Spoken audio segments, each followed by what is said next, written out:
From Yakuza 6 to Kiwami 1 to 0, I finally arrive at Kiwami 2. This will be my last stop in my journey of playing the Yakuza games in anything but the right order, at least for a little while. Much to my surprise, playing the 4 of these games pretty much back to back, I haven't actually felt the slightest bit of burnout yet, but I'd rather not risk tempting fate.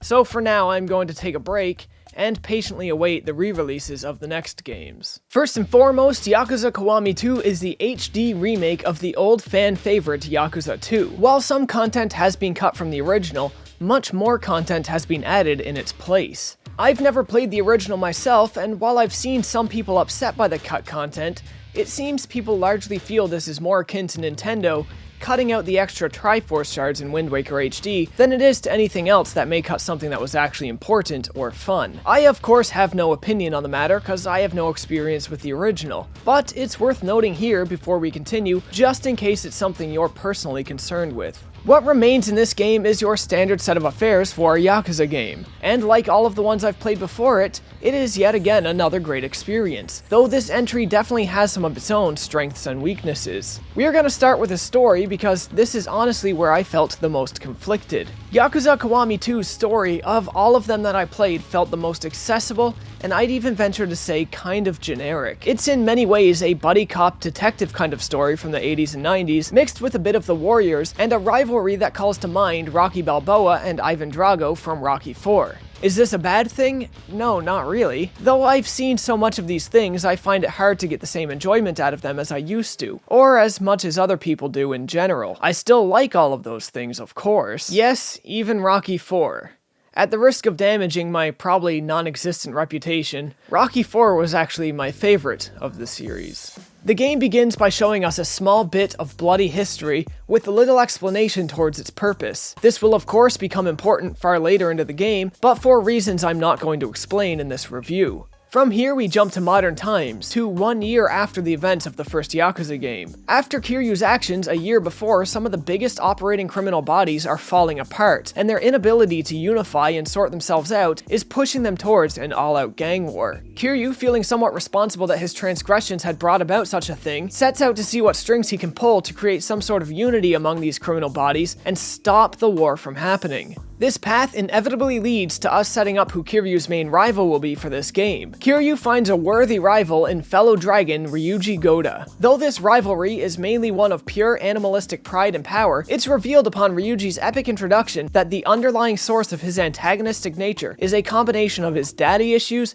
and a massive inferiority complex. From here, to keep the details light, Kiryu's quest ends up getting mixed in with a domestic terrorist plot to wreak havoc on Kamurocho and see the whole thing razed to the ground. Though not exactly of his own free will, Kiryu begins working with a new detective from Osaka named Kaoru Sayama, as well as working with his own police buds from the local precinct. Despite this collection of plot points largely feeling like things I feel I've seen just a few too many times before, what manages to sell this game and catapult it beyond just being a bunch of tropes is of course the character dynamics, something every entry has absolutely excelled at, and something this one does well just like the others. This entry does wonders to shape out some history for some series side characters, while also introducing one of my new favorites in Sayama. Sayama is a badass girl who stands as Kiryu's equal in many ways, which leads to some genuine character building and empathy along the way. Though often dipping into melodrama and a heavy amount of cheese, I can't deny that I am, at the core of my being, in my heart of hearts, a soft little bitch that can't help but get sucked into it. For perspective, I actually went to the cinema in 2009 to watch My Sister's Keeper when it first came out. I was probably the only person in the theater who wasn't a plus 50-year-old woman. Side note, have you ever actually been in a theater while everybody in there is sobbing and sniffling? It's one of the grossest things you'll ever hear and actually kind of ruined the experience a bit.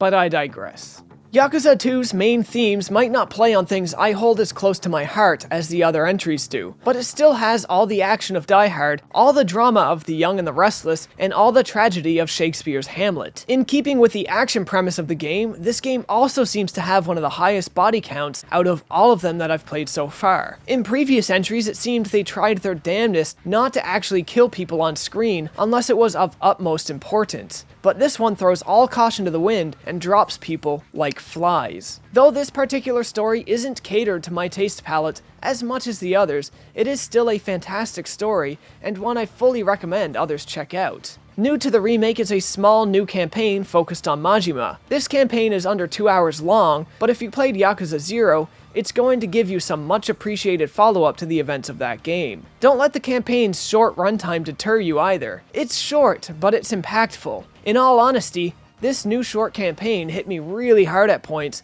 and I really appreciate all that it stands for. There's not much to do in Majima's campaign besides the main goal, and you can't level him up either, but really this is probably all for the best. Keeping his story focused on pertinent events without distraction was an excellent way to execute it.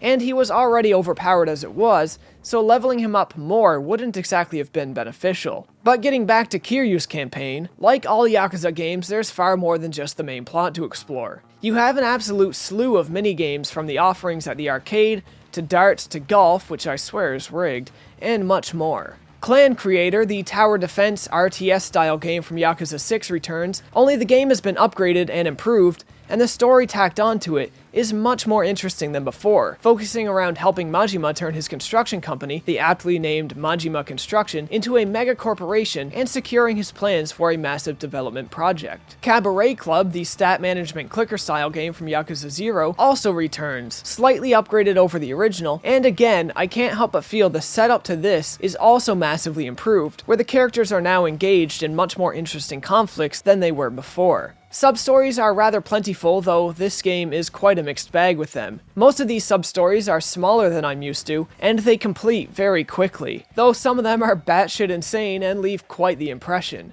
Whether it's Kung Fu Granny, oversized man-babies, or Kiryu's voice acting for a video game, which I believe may have been the most I laughed in Yakuza so far, there's a lot worth checking out. Now let's move on to the combat, because the combat here actually works a lot more like Yakuza 6, than it does like Yakuza 0 or Kiwami 1, and this may actually come as a disappointment to some people. Kiryu has been reduced to his normal one battle style, the dragon style of combat. People coming from 0 and Kiwami 1, where they had multiple fighting styles per person, may feel this is a bit of a downgrade, but really for me, it's just another approach to combat with its own strengths and weaknesses. I personally find this combat system a little more fluid than what was on offer in the other games, and it's much harder to abuse. Combos feel like they link together better to me, and the game's balance, aside from Majima's campaign, feels much more realized. Like all the other games, it is a brawler, with dedicated buttons for light and strong attacks, grapples, throws, blocks, and dodges, with parry and counter mechanics to boot. As well as before you have your heat meter that when charged unlocks heat attacks, which utilize your weapons and environments for some brutal takedowns and finishers. When your heat meter is charged high enough, you can activate it to enter a powered up stance that boosts pretty much all of your stats and feels like a combination of the Beast and Rush mode from Yakuza 0, raising your defense, attack, and speed all at once. New to this entry is your ability to store and draw multiple different weapons on the fly with the use of the D-pad. This is a cool new mechanic and it helped me out in a pinch, though I did only use it when I was in a pinch, favoring mostly to rely on just my knuckles and what was around me. Thankfully, it also seems that stun locks from guns and swords have been massively reduced. I feel this was desperately needed in Kiwami 1, and I'm happy to see it here. The leveling system is pretty much copy-pasted from Yakuza 6, where you collect experience in many different categories and exchange them for stat upgrades and new combat abilities. Unlike Yakuza 6, however, it's equally as easy to get each kind of experience through combat alone. There's not much else to say about the combat system here, especially if you're already familiar with Yakuza 6's. It's pretty much the same system with some upgraded quality of life mechanics and a new weapon storage mechanic that I didn't really get that much use out of. So let's move on from this to some technical aspects.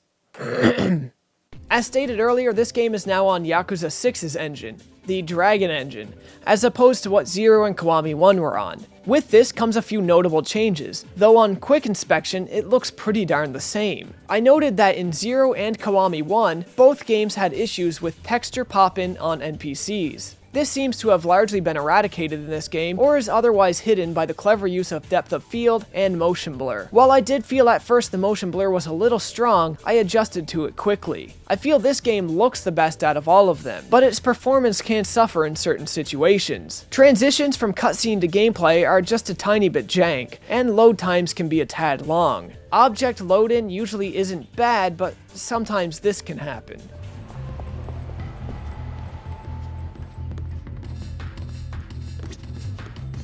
Stuff like this is extremely uncommon, however, and I'm merely showing you so that nobody will ever say that I said performance is perfect. It's not perfect, but it's typically pretty darn good. The music is on par with Kiwami 1, some good tunes with a few outdated sounds here and there. Sound design is notably better than Kiwami 1, with only a few things sticking out here and there, and of course voice acting is Japanese only and uses all the same voice actors as the rest of them, so it's totally aces. And really, I can't say too much else. That's another Yakuza game down. Did I like it as much as the others? Well, let me put it to you this way. Worst mainline entry. Yakuza 5 is the worst in the mainline series, 2 has a lot more going for it. Before 5 and 0, 2 was my favorite, insinuating that 5 and 0 are better than 2. All the Yakuza games are good. Pretty sure 2 and 5 were the best before 0. Yakuza 5 is probably the worst in the series. 3 is the bad one. Somebody told me 3 was the bad one. Somebody told you wrong. Really wrong. Yeah, Yakuza 3 was good when I played it. In short, Yakuza fans have opinions. Rather divided ones at that. Especially on the merits of Yakuza 5. But that aside, I'm no different than the rest of you, in that I also have opinions, and they are also part of a divided fanbase. Narratively, it might not have been the game that was most catered to my personal preferences, and this may have actually resulted in this game being my least favorite of them so far. I can't really control that. This, however, didn't stop this game from being a spectacular experience in and of itself. It is another fantastic Yakuza game, and I highly recommend it. Just let this be a testament to the quality of the series. Even though I'm not as hot on this one as many other people from this really divided fanbase are, it still goes above and beyond what it would need to earn a recommendation from me. And that's all I'm going to say on Yakuza Kiwami 2, ladies and gentlemen. One that I'm sure I controversially like less than the average person, but still thoroughly enjoyed. If you found this video helpful or you enjoy what you see, you know the deal. Like, comment, subscribe, links to socials are in the description. Share the video if you can, folks, and as always, thanks for watching.